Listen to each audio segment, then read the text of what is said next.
من الشيطان الرجيم. وقالت اليهود يد الله مغلولة غلت أيديهم ولعنوا بما قالوا بل يداه مبسوطتان ينفق كيف يشاء وليزيدن كثيرا منهم ما أنزل إليك من ربك طغيانا وكفرا وألقينا بينهم العداوة والبغضاء إلى يوم القيامة كلما أوقدوا نارا للحرب أطفأها الله ويسعون في الأرض فسادا والله لا يحب المفسدين. ولو أن أهل الكتاب آمنوا واتقوا لكفرنا عنهم سيئاتهم ولأدخلناهم جنات النعيم ولو أنهم أقاموا التوراة والإنجيل وما أنزل إليهم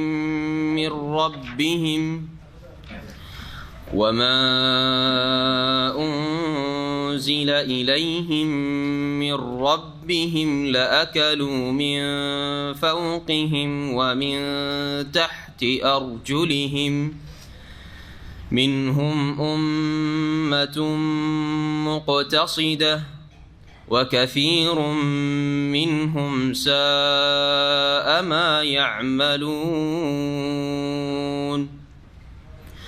يا أيها الرسول بلغ ما أنزل إليك من ربك وإن لم تفعل فما بلغت رسالته والله يعصمك من الناس إن الله لا يهدي القوم الكافرين. قل يا أهل الكتاب لستم على شيء حتى تقيموا التوراة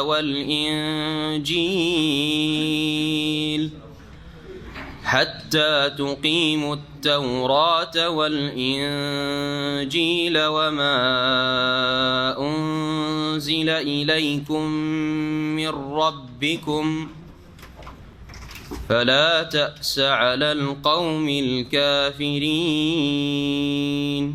قل يا أهل الكتاب لستم على شيء حتى تقيموا التوراة والإنجيل وما أنزل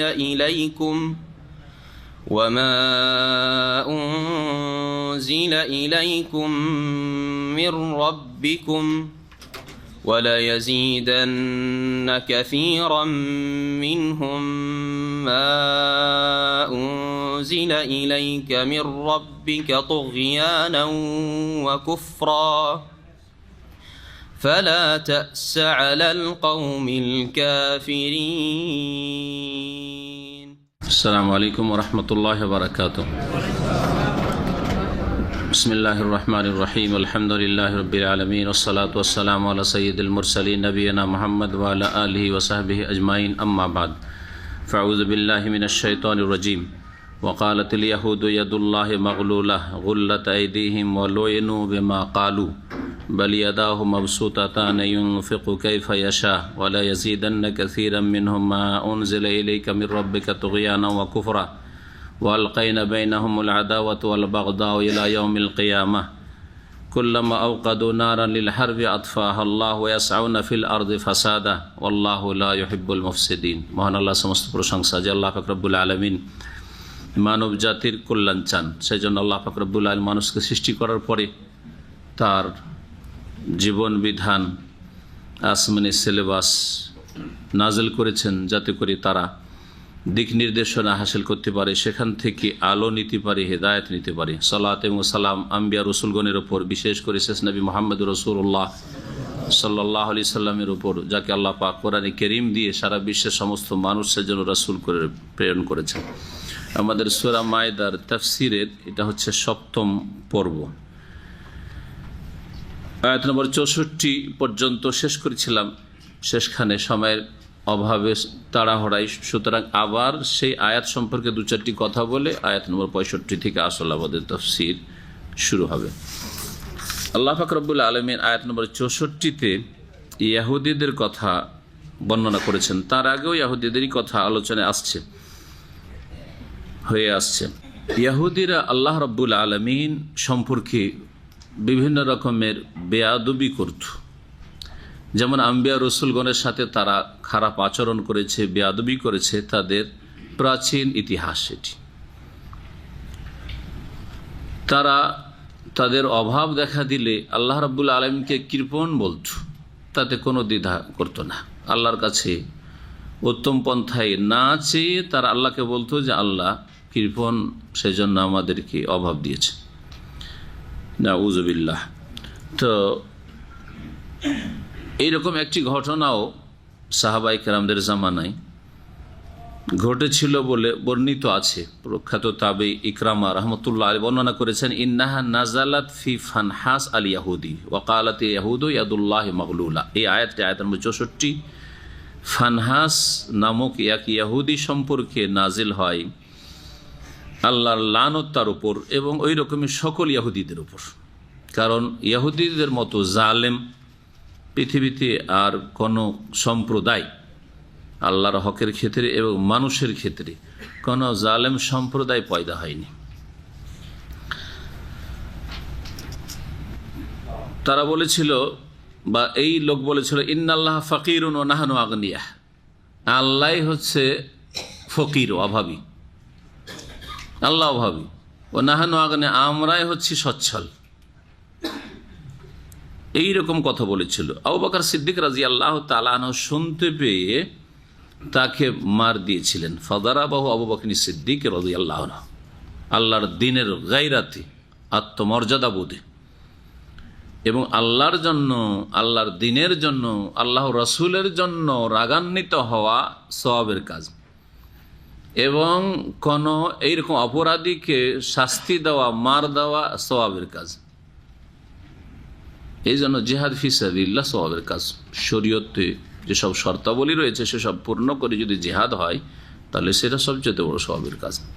অনেকে এটিকে ষষ্ঠ ইসলামের স্তম্ভ বলেছেন। ইসলামের যে 5টি স্তম্ভ, 6 নম্বর স্তম্ভ বলেছেন আমর বিল মারুফ অথবা জিহাদ ফি সাবিলিল্লাহ অথবা দাওয়া ইলাল্লাহ। 3টাই একই কাজ, আল্লাহর দ্বীনের দাওয়াত দেওয়া, ভালো কাজের উপদেশ দেওয়া, অন্যায় কাজে বাধা দেওয়া, অথবা আল্লাহর রাস্তায় সর্বাত্মক প্রচেষ্টা চালানো, জিহাদ ফি সাবিলিল্লাহ, যেটা অন্তরের ঘৃণা করে প্রতিবাদ থেকে শুরু করে কথার দ্বারা, আর প্রয়োজনে বল প্রয়োগ করা, অস্ত্রের প্রয়োগ, জিহাদ ফি সাবিলিল্লাহ।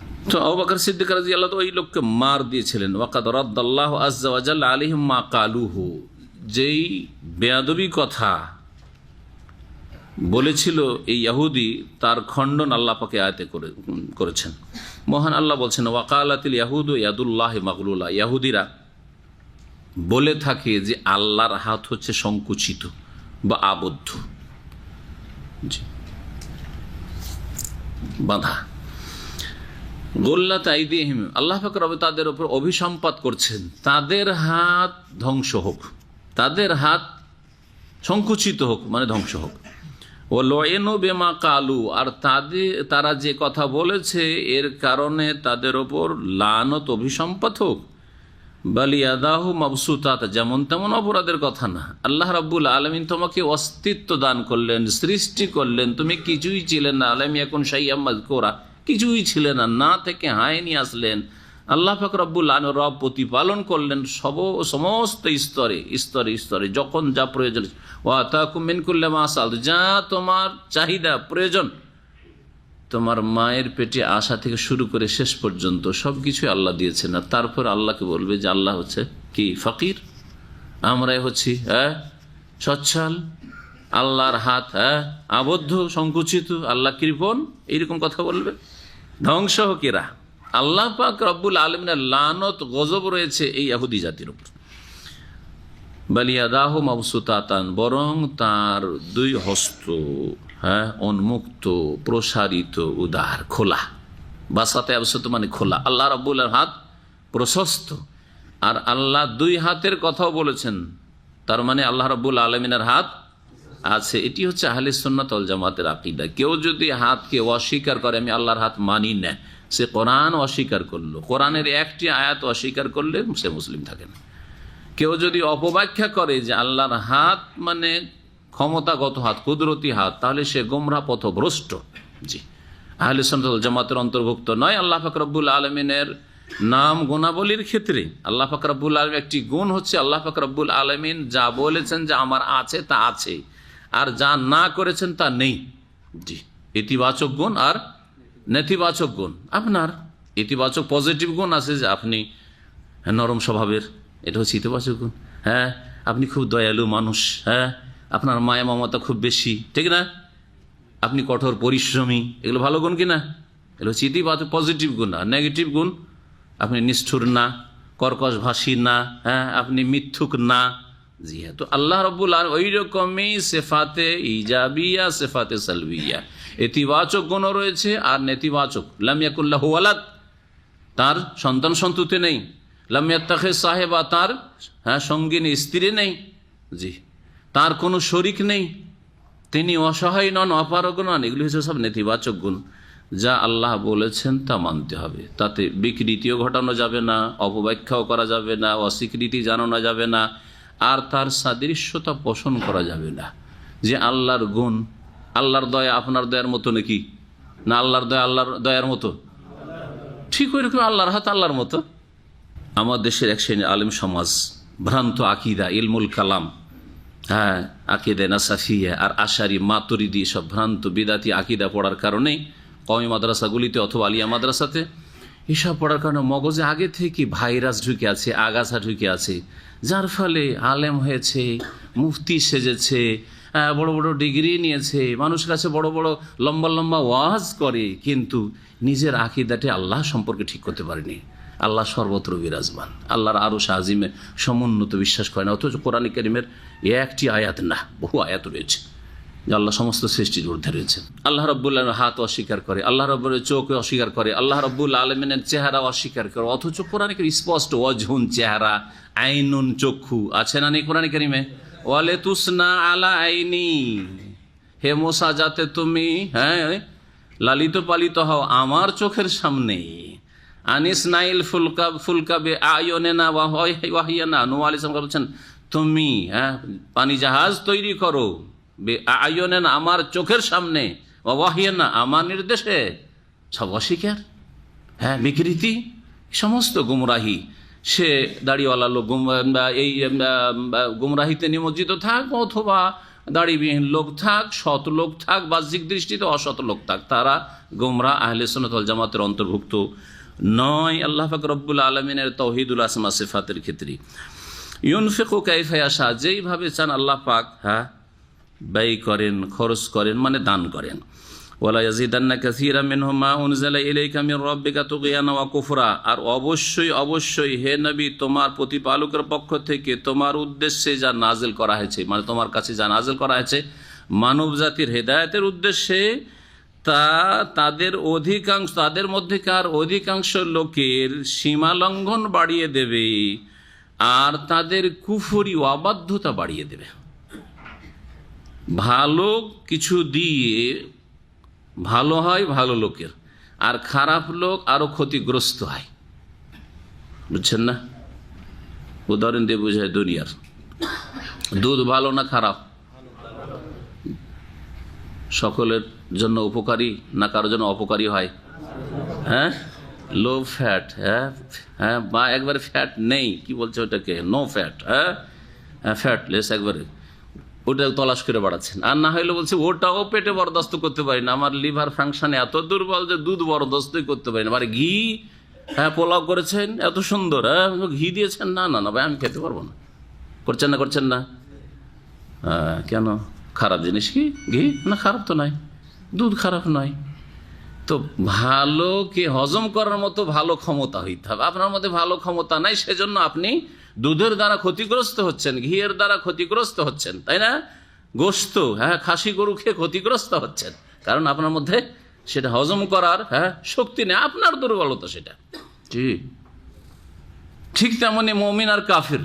মুমিন কোরআনে কারীম কে হজম করতে পারে, কোরআনে কারীমের বাস্তবায়ন করে, কোরআনে কারীমের শ্রদ্ধা ইহতিরাম করে, কোরআনে কারীমের প্রতি বিশ্বাস করে এবং পরকালের জন্য চিন্তাশীল, সেই জন্য কোরআনে কারীম আল্লাহ নাযিলকৃত বিধান দিয়ে উপকৃত হয়। আর জালেম মেয়ের সীমা লঙ্ঘন আরো বেড়ে যায়। জালেম আরো অবাধ্য হয়, আরো পাপ করা শুরু করে, আরো অন্যায় কাজ শুরু করে। যখন এতক্ষণ জানতো না, কিন্তু যখন জানিয়ে দেওয়া হলো, নাফরমানি করলো, মানবো না, বড় অপরাধী হইলো কি হইলো না?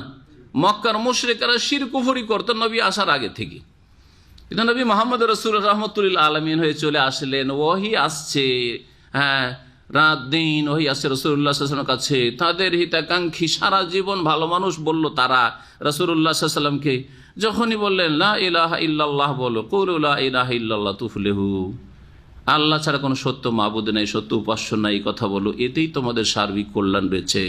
তখন সকলেই এমন দুশ্মনী করা শুরু করলো, যারা মুহাম্মদ সাল্লাল্লাহু আলাইহি ওয়াসাল্লামকে বলতো যে সে হচ্ছে আস-সাদিক আল-আমিন, সত্যবাদী, সে হচ্ছে আমানতদার, বিশ্বস্ত, তারা কট্টর দুশ্মন হয়ে গেল। হইল না? হইল না?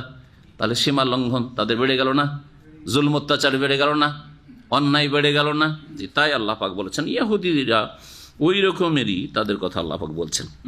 ওয়ালকাইনা বাইনাহুল আদাওয়াত ওয়াল বাগদা ইলা ইয়াউমিল কিয়ামা, আর তাদের মধ্যে সৃষ্টি করে দিয়েছি আমি ইহুদিদের এবং খ্রিস্টানদের মধ্যে, ইহুদি খ্রিস্টানদের কথা আলোচনা চলছে, এবং এর আগে আলোচনায় মুনাফিকরা আসছে। তাহলে তিনটি গ্রুপকে একসাথে রাখেন, একটা ইহুদি, একটা খ্রিস্টান, আর একটা হচ্ছে মুসলিম সমাজের মুনাফিক, মুরতাদ, বেদিন, বিধর্মী, ইসলামের শত্রু, কিন্তু ভিতরে থেকে থেকে শিকড় কাটা ইসলামের ক্ষয়ক্ষতি করে।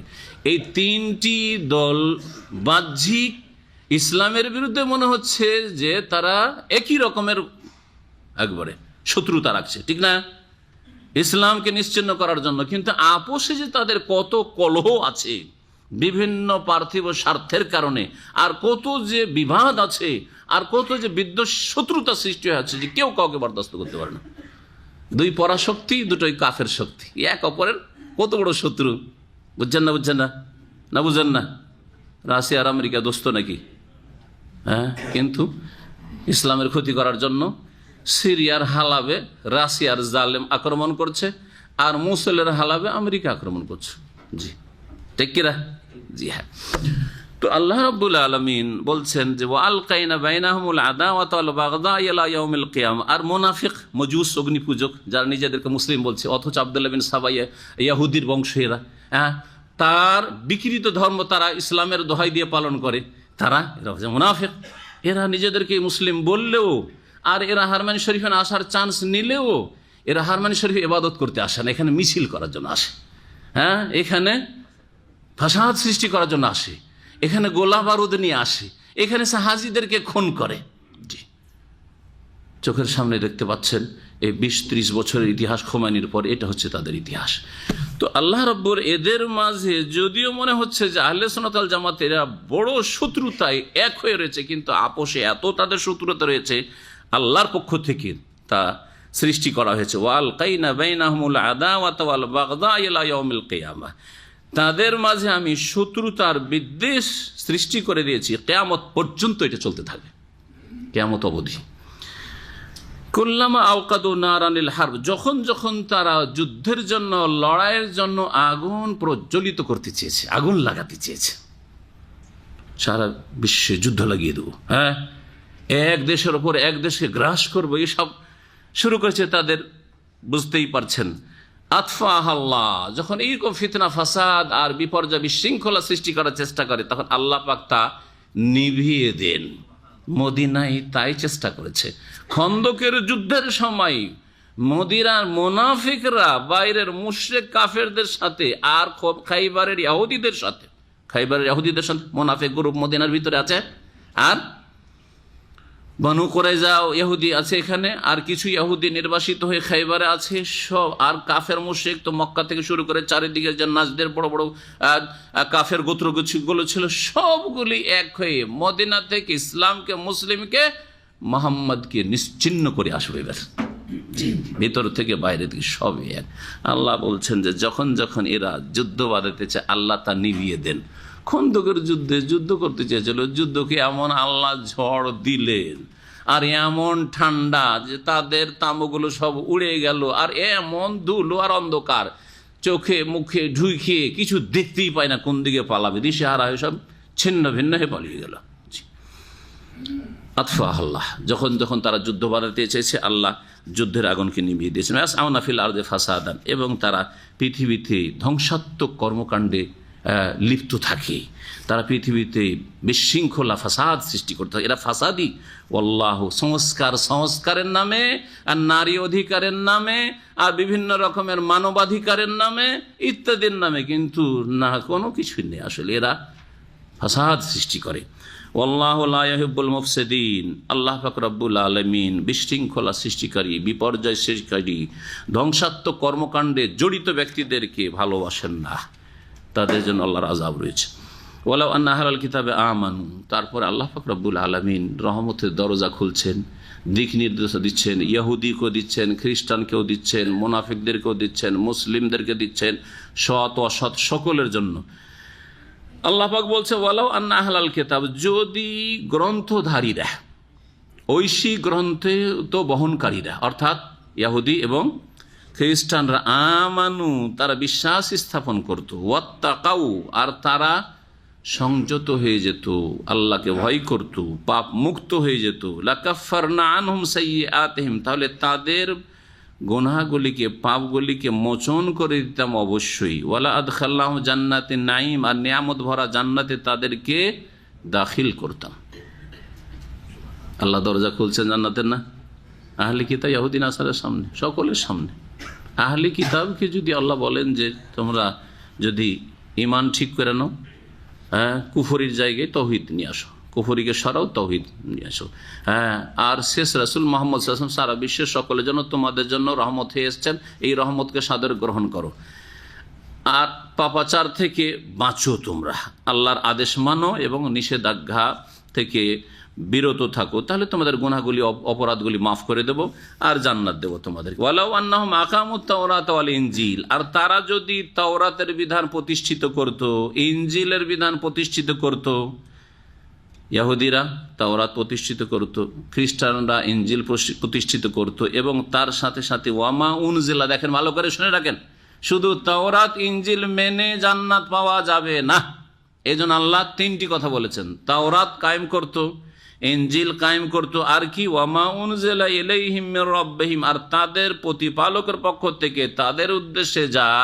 অবতীর্ণ করা হয়েছে। এটা 3 নম্বর কি, কোরআনে কারীম অবতীর্ণ করা হয়েছে তাদের সকলের জন্য, তার যদি বাস্তবায়ন করত, সেই কোরআনের বিধান যদি কায়েম করত প্রত্যেকটি দেশে, প্রত্যেক ব্যক্তির ওপর, পরিবারের ওপর, সমাজের ওপর, তাহলে শুনে রাখুন লা আকালু মিন ফাওকিহিম, তারা ওপর থেকেও আল্লাহর রিজিক খেতে পেত, ওয়ামিন তাহাতি আরজুলিহিম, তাদের পায়ের তলা থেকেও আল্লাহর রিজিক খেতে পেত, মিনহু উম্মাতুম মুকতাসিদা, কিন্তু তাদের একটি দল শুধু মধ্যমপন্থী রয়েছে, অল্প সংখ্যক কিছু লোক রয়েছে তাদের মধ্য থেকে মধ্যমপন্থী, যাদের কাছে রাসূলুল্লাহ সাল্লাল্লাহু আলাইহি ওয়াসাল্লাম যখন আল কোরআন নিয়ে আসলেন তখন তারা দ্রুত দিন ইসলামকে সাদরে গ্রহণ করলো, তাওহীদের সাক্ষ্য প্রদান করলো, লা ইলাহা ইল্লাল্লাহ আর শাহাদাত দিল, মুহাম্মদুর রাসূলুল্লাহ শাহাদাত দিল।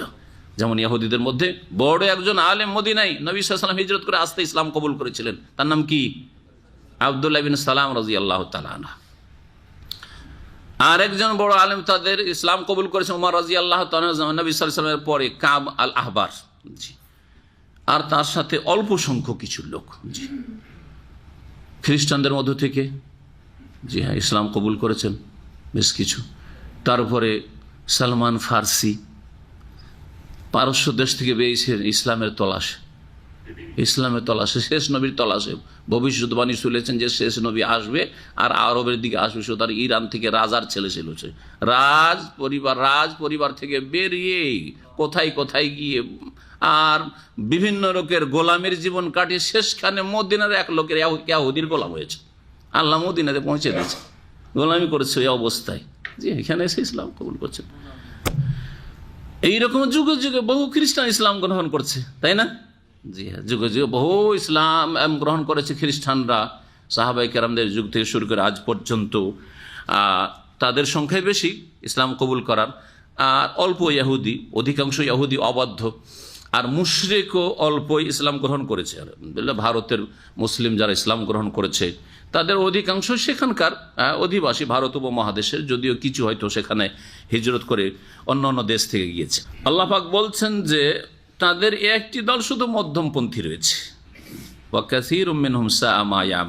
আর তাদের মধ্যেকার অধিকাংশই বড়ই জঘন্য কাজকর্ম করত, আমল করতো, খারাপ কাজ করতো। আল্লাহ রাব্বুল আলামিন আর একটি আয়াতে এই মধ্যমপন্থীদের প্রশংসা করেছেন, আর যারা জান্নাতি তাদেরকে 3 ভাগে ভাগ করেছেন ওই আয়াতে। মহান আল্লাহ ইরশাদ করছেন, সুম্মা আওরাসনাল কিতাবাল্লাযী ইসতাফাইনা মিন ইবাদিনা, অতঃপর আমি কিতাবের উত্তরাধিকারী বানিয়েছি, ওয়ারিস বানিয়েছি ওই সব লোকদেরকে যাদেরকে আমি মনোনীত করেছি আমার বান্দাদের মধ্য থেকে। ফামিনহুম যালিমুন লিনাফসিহি, এক শ্রেণীর লোক আছে যাদেরকে মনোনীত তো করেছি, ইসলাম কবুলের তৌফিক দিয়েছি, কিন্তু তারা নিজেদের মাঝে মধ্যে জুলম অত্যাচার করে থাকে, বিভিন্ন পাপে জড়িয়ে পড়ে, মুসলিম সমাজের যারা গুনাহগার ফাঁসে কিন্তু ইসলাম ভঙ্গ করেনি, বেদিন হয়ে যায় না বা বড় শিরক করে না, কিন্তু বিভিন্ন পাপে জড়িয়ে পড়ে কুপ্রবৃত্তির কারণে। ওয়ামিনহুম মুক্তাসিদ, আর তাদের একটি দল কি রয়েছে, মুক্তাসিদ আসলো না?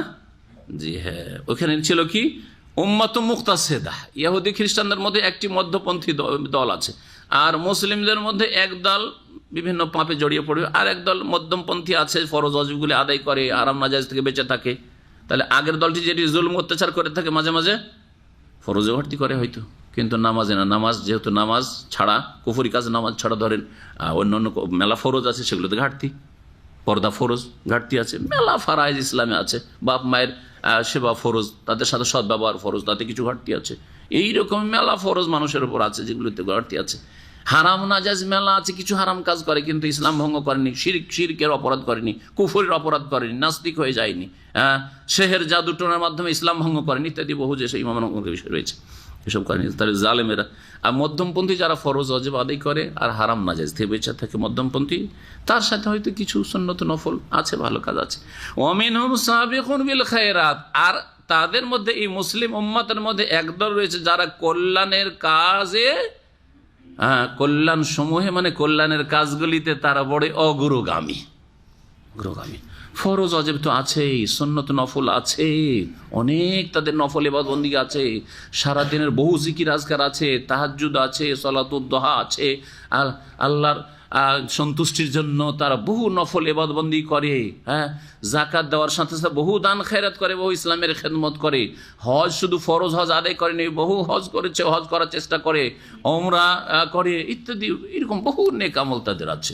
এরা হচ্ছে সাবিকুন বিল খায়রাত, দিনের কাজে অগ্রগামী, দিনের কথা নিজে জানার সাথে সাথে অন্যকেও জাহান্নাম থেকে উদ্ধার করতে চায়, জাহান্নামের রাস্তা থেকে ফিরাতে চায়, আপ্রাণ চেষ্টা করে।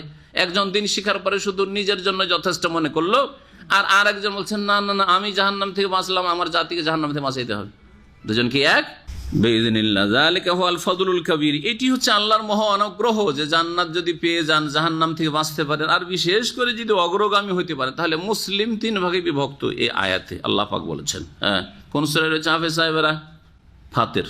আচ্ছা, আজকাল আমাদের দেশের বক্তারা যে কোনো বক্তব্য করে, আরে সূক্ষ্ম মাসলাও বয়ান করছে, বা আকিদ, সূক্ষ্ম মাসলা তো বেশি বয়ান করে না, আকিদ ধরেন গুমরা ভুল কথাই বয়ান করছে, শিরকি কুফরি কথা বয়ান করছে, বিদাতি কথা, পীরদের কিচ্ছা কাহিনী বয়ান করছে, শ্রোতা জানেও না, ওই দিন প্রথম শুনলে, ঠিক না বে? ঠিক বলছো, ঠিক। আরে বক্তাও মূর্খ আর শ্রোতাও মূর্খ। ঠিক, আচ্ছা, যে ঠিক বলছে, সত্যায়ন করছে, সে বেশি জ্ঞানী, না যে জিজ্ঞাসা করছে সে বেশি জ্ঞানী? ভাই, আপনি নামাজ পড়লেন, নামাজ পড়ার দ্বিধাদ্বন্দ্ব আছে, ঠিক না বেটি? আমাকে জিজ্ঞেস করতে আসলেন, কেন জিজ্ঞেস করছেন? আমি আপনার চাইতে বেশি জানি সেই জন্য। তাহলে বক্তা সাহেব এত জাহেলের জাহেল যে ও বুঝতে পারছে যে আমি এই শ্রোতাদের চাইতে বেশি মূর্খ, সেই জন্য জিজ্ঞেস করছে ঠিক না বেঠিক, ঠিক না বেঠিক, বলেন ঠিক না। আউযুবিল্লাহ। আরে একটা দুনিয়ার কথা যদি জিজ্ঞেস করি চাষাবাদ সম্পর্কে, ঠিক, তাহলে ঠিক আছে। হাফেজকে জিজ্ঞেস করলাম, ঠিক, আপনাদের জিজ্ঞেস করছি যে সূরা ফাতির ঠিক আছে কথা আমার, এটা ঠিক আছে, কারণ ও হয়তো আমার চাইতে বেশি জানতে পারে, বুঝতে পারছেন? হ্যাঁ, কিন্তু সব কথাতে বক্তার একটা তরিকা হয়েছে ঠিক না বেঠিক, ঠিক না বেঠিক, আর আপনারাও হুচুকে হ্যাঁ হ্যাঁ কিছুই জানেন না। লা হাওলা ওয়ালা কুওয়াতা ইল্লা বিল্লাহ। আর পরের আয়াতে, আয়াত নম্বর 67, প্রিয় নবী মুহাম্মদুর রাসূলুল্লাহ সাল্লাল্লাহু আলাইহি ওয়াসাল্লামকে আল্লাহ সম্বোধন করে বলছেন ইয়া আইয়ুহার রাসূল, হে কি রাসূল, বললেন না ইয়া মুহাম্মদ। কোথাও কোরআনে কারিমে ইয়া মুহাম্মদ নেই, ইয়া আইয়ুহান নবী আছে সূরা আহজাব, যেমন ইয়া আইয়ুহান নবী ইত্তাকিল্লাহ, তাই না? সূরা তাহরিম ইয়া আইয়ুহান নবী লিমা তুহাররিমু মা আহাল্লাল্লাহ, তাই না?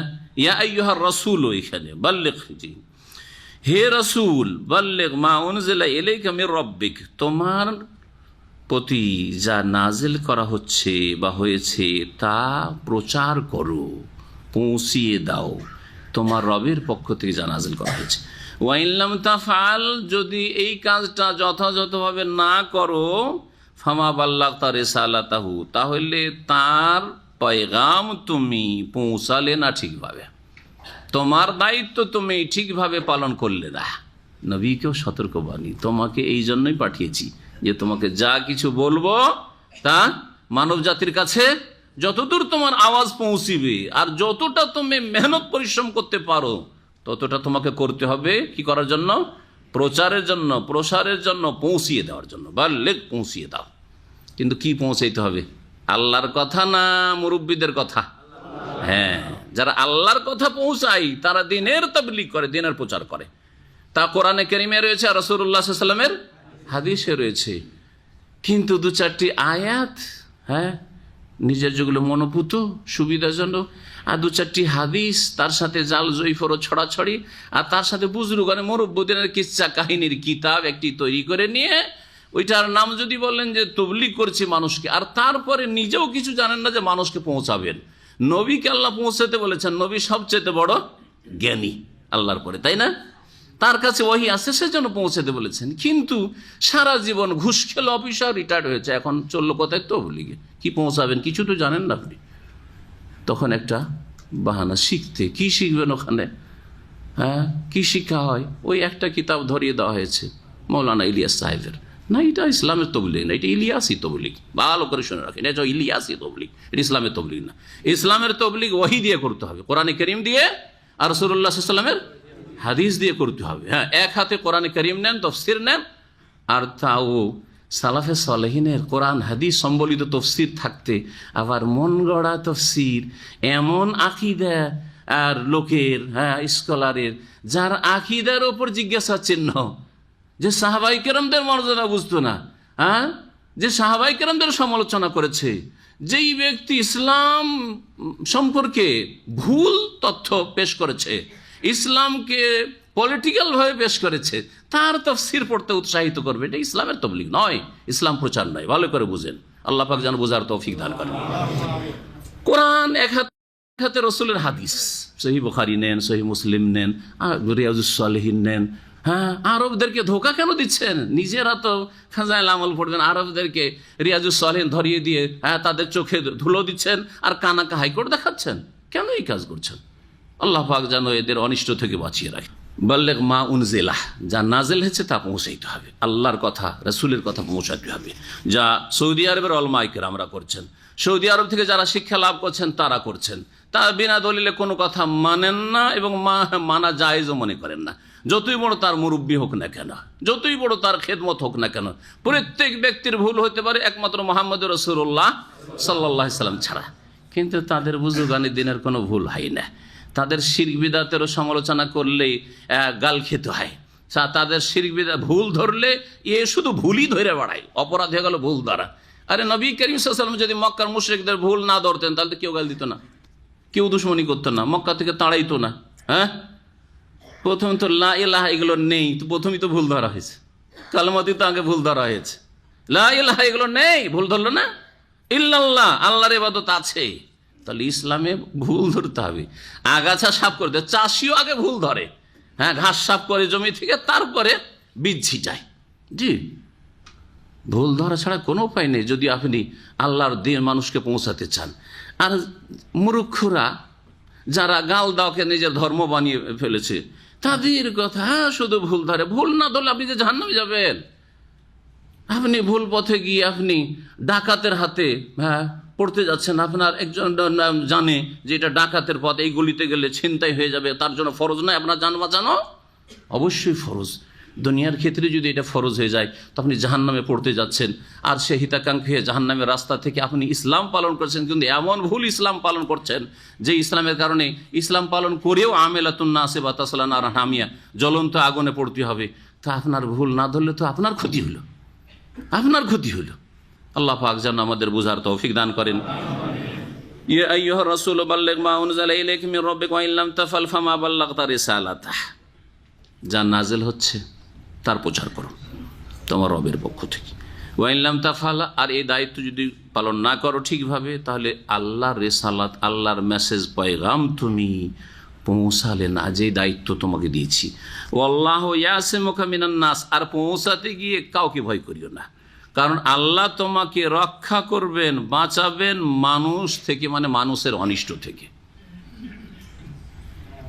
হাদিসে রয়েছে প্রিয় মুহাম্মদ রাসূলুল্লাহ সাল্লাল্লাহু আলাইহি সাল্লামের বাড়ির চারপাশে এই আয়াত নাজিল হওয়ার আগে পর্যন্ত, যেহেতু মদিনায় মুনাফিক দুশমন আছে, ইহুদি শত্রু আছে, আবার বাইরের মুশরিক শত্রুরা যে কোনো সময় হামলা করে দিতে পারে, সেজন্য সাহাবায়ে কেরামরা পাহারা দিতেন। নবী সাল্লাল্লাহু আলাইহি সাল্লাম না বললেও তারা ঘোরাঘুরি করতেন, রাত্রে ঘোরাঘুরি করতেন নবী সাল্লাল্লাহু আলাইহি সাল্লামের বাড়ির চারিদিকে, মসজিদে নবীর আশেপাশে, নবীর ঘরের চারিদিকে ঘোরাঘুরি করতেন সারা রাত।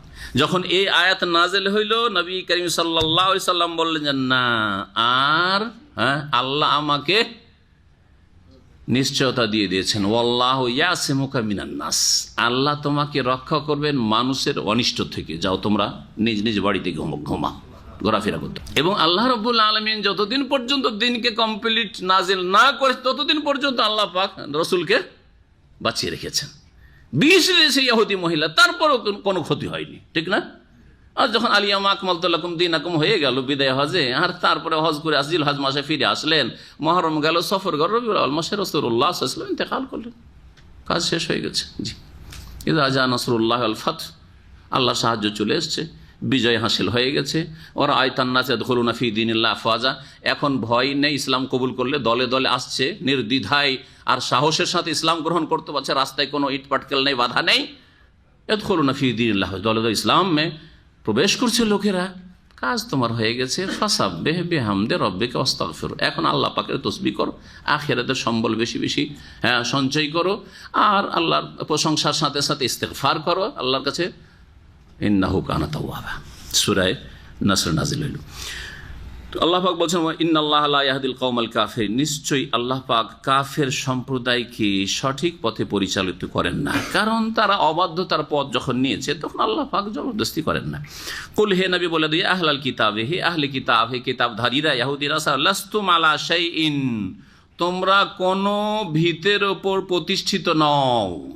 লাস্তুম আলা শাই, তোমরা কোনো ভিত্তির ওপর প্রতিষ্ঠিত না, কায়েম না, হাত্তা তুকিমুত তাওরাত ওয়াল ইনজিল, যতদিন পর্যন্ত তোমরা সঠিকভাবে অবিকৃত আসল রূপে যে তাওরাত নাযিল হয়েছে, তাওরাত প্রতিষ্ঠা না করবে, যাতে ছিল তাওহীদ, ওয়াল ইনজিল, আর ইনজিল কায়েম না করবে, ওয়ামা উনজিলা ইলাইকুম মির রাব্বিকুম, আর তোমাদের প্রতিপালকের পক্ষ থেকে যা নাযিল করা হয়েছে কি কোরআনে কারীম, তা যতদিন পর্যন্ত কোরআনী আইন কায়েম না করবে, কোরআনের জীবনের প্রতিটি ক্ষেত্রে বাস্তবায়ন না করবে, ব্যক্তি জীবনে, পারিবারিক জীবনে, সমাজে, রাষ্ট্রনীতিতে, আদালতে, যতদিন পর্যন্ত বাস্তবায়ন না করবে ততদিন পর্যন্ত তোমাদের কোনো ভিত্তি নেই, তোমরা কোনো ভিত্তিরও প্রতিষ্ঠিত নও।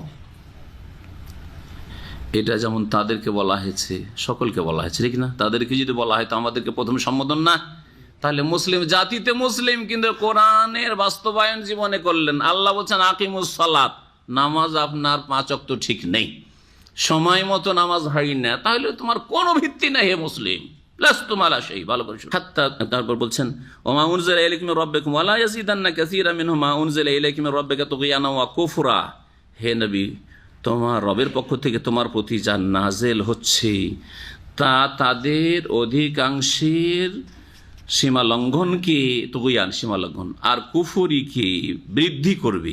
ফালা তাসা আলাল কওমিল কাফিরিন, সুতরাং তুমি কাফের সম্প্রদায়ের ওপর হাহুতাশ করিও না, আক্ষেপ করিও না, আক্ষেপ করিও না, দুঃখ করিও না। দুঃখটাকে মানুষ স্বেচ্ছায় করে না, অনিচ্ছাকৃত আসে।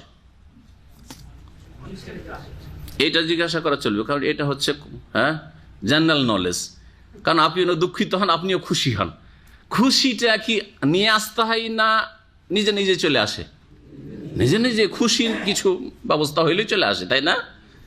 আচ্ছা, দুঃখ, মা মারা গেছে, আমি দুঃখিত হব না।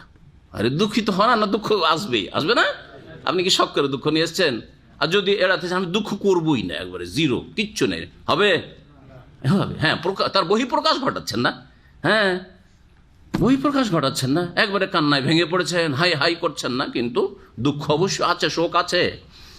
তাহলে আল্লাহ যে বলছেন যে তুমি কাফের সম্প্রদায় দুঃখিত হইও না, তো মানে দুঃখ করিও না, না, এতে সান্ত্বনা দেওয়া হয়েছে। দুঃখ এমনি চলে আসে। রাসূলুল্লাহ সাল্লাল্লাহু আলাইহি ওয়াসাল্লাম বড়ই দয়ালু ছিলেন, বিল মুমিনিন রাউফুর রাহিম।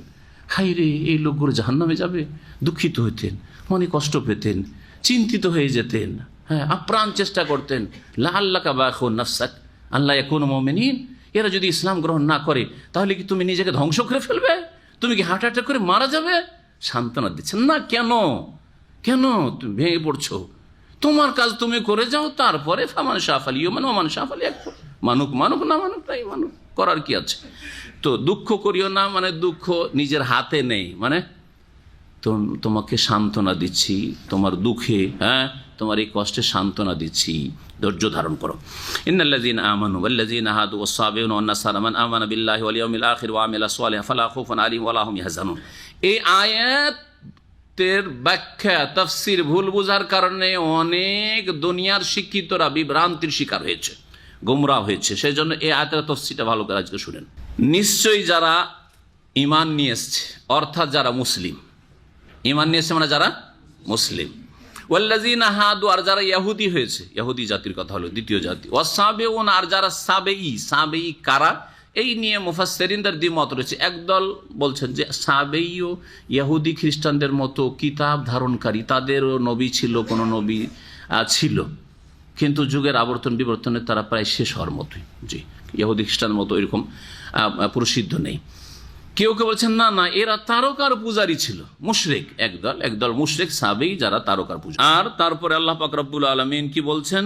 ওয়ান নাসারা, এবং যারা খ্রিস্টান, মান আমানা, এখন শোন, মান আমানা বিল্লাহি ওয়াল ইয়াউমিল আখির, যারা আল্লাহর প্রতি বিশ্বাস স্থাপন করবে এবং পরকালে বিশ্বাস স্থাপন করবে, ওয়া আমিলা সালিহান, এবং সৎ কাজ করবে, ফালা খাউফুন আলাইহিম, তাদের কোনো ভয় নেই, ওয়া লা হুম ইয়াহজানুন, আর তারা চিন্তিত হবে না। এই আয়াত থেকে ভুল বুঝাটা শুনেন। কিং ফাহাদ পেট্রোলিয়াম ইউনিভার্সিটি জাহরানে আছে না, এখানে 5-7 বছর আমি তাফসীর করেছি। কিছু প্রফেসর বসতেন, বাংলাদেশি, বাংলাভাষী আর কি, বিভিন্ন দেশের, কানাডারও ছিল, আমেরিকারও ছিল, আর বাংলাদেশের কিছু ছেলে, আর কিছু ছেলে মাস্টার্স পিএইচডি করতে আসে বুয়েট থেকে বা বিভিন্ন ইঞ্জিনিয়ারিং ইউনিভার্সিটি থেকে, ওরা বসতো বিশেষ করে। তো দীর্ঘদিন গিয়েছি, জুমার দিনে আসর থেকে মাগরিব যেতাম, অথবা মাগরিব থেকে এশা যেতাম দীর্ঘদিন। তো ওই সময় একজন সিনিয়র প্রফেসর, ভদ্রলোক, নাম বলছি না কারণ নাম বললে সরাসরি গীবত হয়ে যাবে, আল্লাহ পাক হেদায়েত করেন এবং হেদায়েতের দিকে ফিরিয়ে নিয়ে আসেন, তখনকার মতো তাকে বোঝাতে সক্ষম হয়েছিলাম। তো আল্লাহ জানে এখন তার অন্তর ফিরল কিনা। যেহেতু আমেরিকা অথবা কানাডার পাসপোর্ট হোল্ডার, সে এইরকম আলোচনা যখন এসে বলছে যে ইহুদি খ্রিস্টানরা তো যদি তাদের ধর্মের ওপর ঠিক থাকে, মানে শিরক মুক্ত থাকে, তাহলে তারা জান্নাতে যাবে, কেন যাবে না?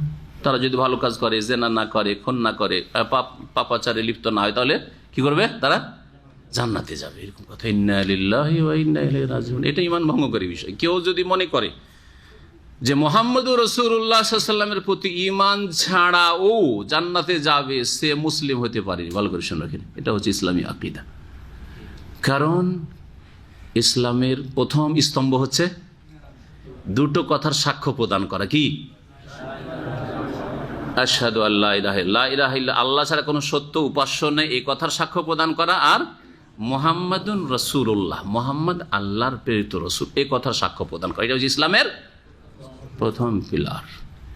তো ইহুদি খ্রিস্টান যদি তৌহিদের ওপর, প্রথম কথা তাদের মধ্যে শিরক চলে এসছে, খ্রিস্টানদের মধ্যে তৃতীয়বাদ, আল্লাহর সন্তান সাব্যস্ত করা, ঈসা আলাইহিস সালামকে, ইহুদিরা ওজাইরকে আল্লাহর সন্তান সাব্যস্ত করেছে। তারপর ইহুদিদের মধ্যে বহু এইরকম কুফরি আকীদা রয়েছে, তাদের কিতাবকে তারা বিকৃত করে ফেলেছে, ইনজিলকে খ্রিস্টানরা বিকৃত করে ফেলেছে, তাদের ধর্ম বিকৃত ধর্ম। তারপরেও যদি বলে বিকৃত ধর্ম আমরা মানি না, আমাদের তো আসল তাওরাতেরটা মানি, আসল তাওরাতের অস্তিত্ব পৃথিবীতে নেই। জি, তারপরেও বলছি যে রাসূলুল্লাহ সাল্লাল্লাহু আলাইহি ওয়াসাল্লামের প্রতি ইহুদি খ্রিস্টান ঈমান নিয়ে আসেনি। যদি ঈমান নিয়ে আসে তখন আর ইহুদি খ্রিস্টান থাকছে না, তখন তার নাম কি হয়ে যাচ্ছে? ওয়াসাম্মাকুমুল মুসলিমিন, মুসলিম হয়ে যাচ্ছে। ঠিক কিনা? তাদের পূর্বপুরুষ ইব্রাহিম আলাইহিস সালাম ছিলেন, আর রাসূলুল্লাহ সাল্লাল্লাহু আলাইহি ওয়াসাল্লাম পূর্বপুরুষ ইসমাইল বংশে পূর্বপুরুষ ইব্রাহিম আলাইহিস সালাম। ঠিক কিনা? ইব্রাহিম আলাইহিস সালামের দিন হচ্ছে ওয়াসাম্মাকুমুল মুসলিমিন, মুসলিম হয়ে যেত। এবং যেমন মুসা ঈসাকে মানা ফরজ, ইমানের স্তম্ভ, ইমান বীর রসুল, রসুলগণকে মানা, মুসা ঈসা নূহ, সমস্ত আম্বিয়া রসুল যাদের নাম আল্লাহ উল্লেখ করেছেন নাম নিয়ে বিশ্বাস করা, আর যাদের নাম আল্লাহ উল্লেখ করেননি এমনিভাবে যদি আল্লাহ কোনো রসুল পাঠিয়ে থাকেন আর পাঠিয়েছেন নাম জানি না তাও বিশ্বাস করি। ঠিক কিনা? তার মধ্যে শেষ রসুল মুহাম্মদ রাসূলুল্লাহ, তাকে মানা ওই রকমই ফরজ কিনা? বরং বিস্তারিত ফরজ। অন্য অন্য নবীগণকে শুধু নবী মেনে নেওয়াই ফরজ, তাদের নিয়ে আসা বিধিবিধান ফরজ নেই, কারণ সেগুলি রহিত হয়ে গেছে। কিন্তু শেষ রাসূলের প্রত্যেকটি নিয়ে আসা বিধান মোতাবেক জীবনযাপন করা প্রত্যেক মানুষের জন্য ফরজ। কথা ঠিক বলছে না ভুল?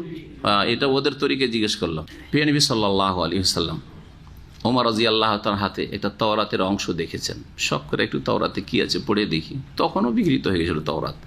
দেখার পরে এত রাগান্বিত হয়েছে, বলছে যে হে ওমর এটা আবার কি? মোতাহুয়ে কোন? আরে এদিক ওদিক বিভ্রান্ত হয়ে ছুটে বেড়াচ্ছ, উদ্ভ্রান্ত করে বেড়াচ্ছ নাকি?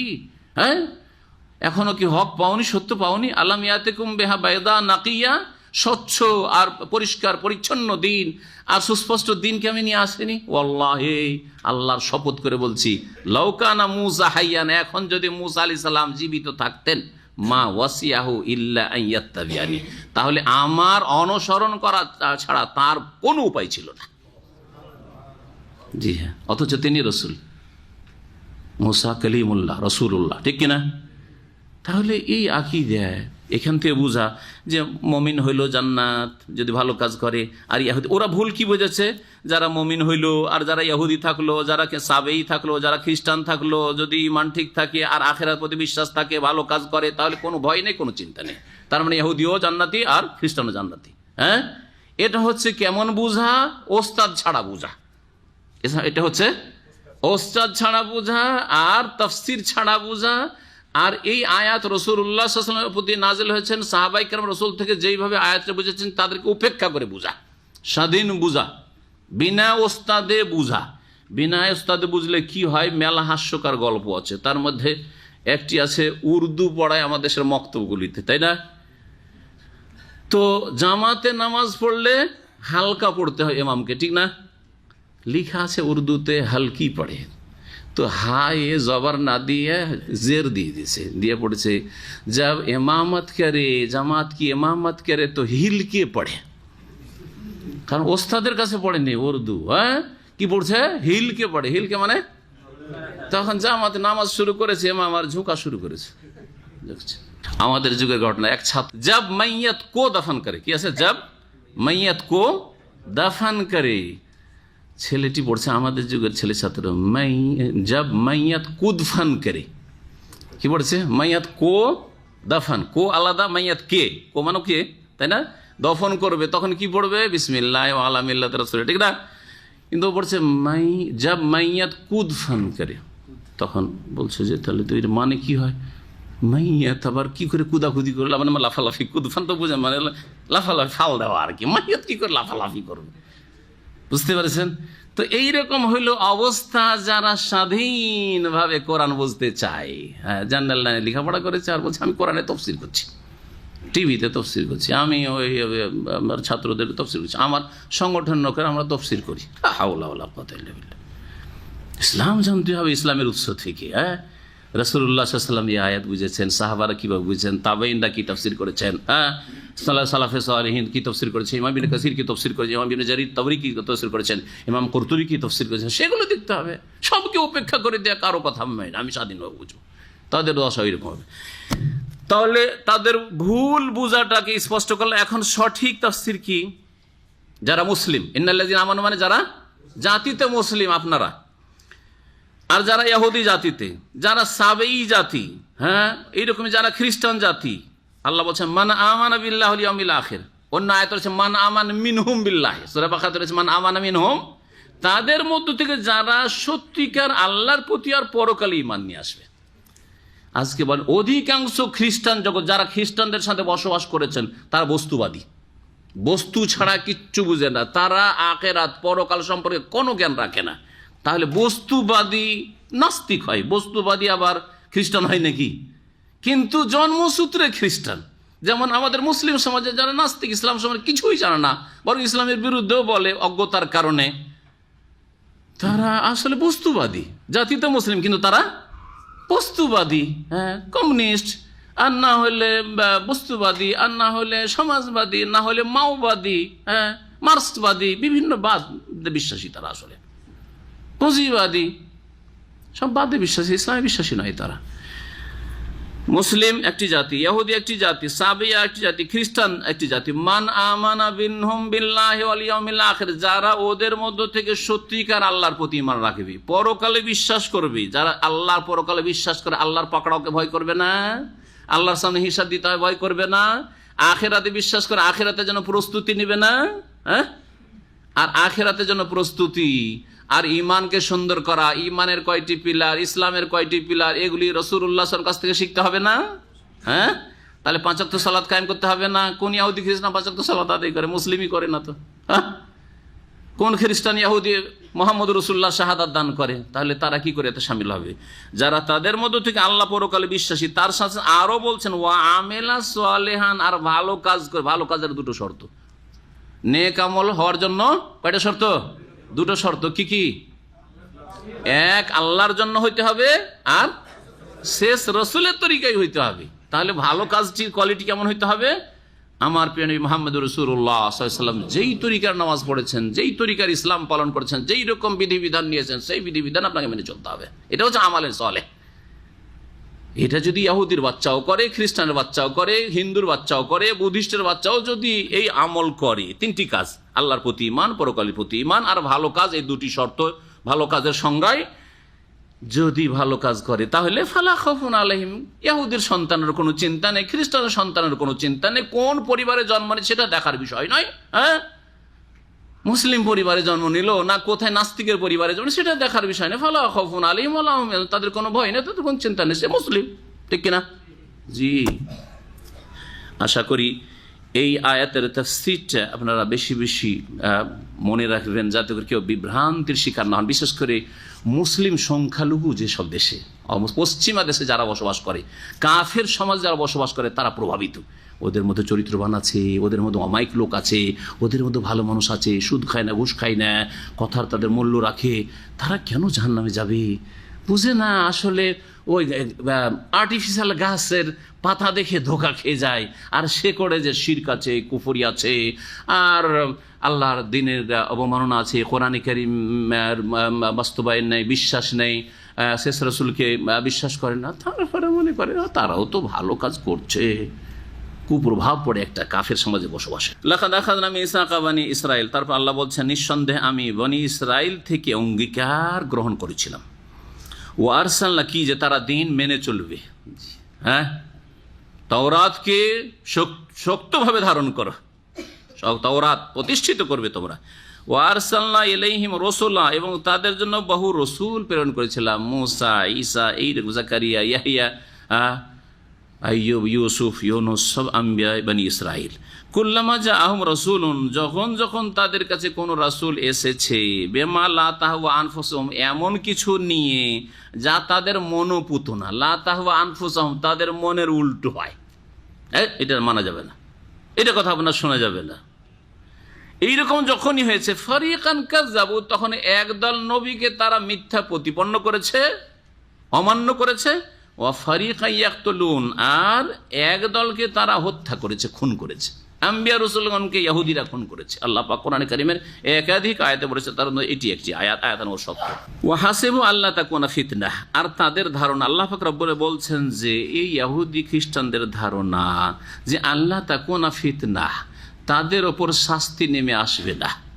ফিতনা মানে এখানে হচ্ছে আল্লাহর আযাব, আযাব আসবে না, তারা আযাবে শাস্তি তাদের উপর আপতিত হবে না। ফাআমু ওয়া সাম্মু, সুতরাং তারা অন্ধ হয়ে গেছে আর বধির হয়ে গেছে।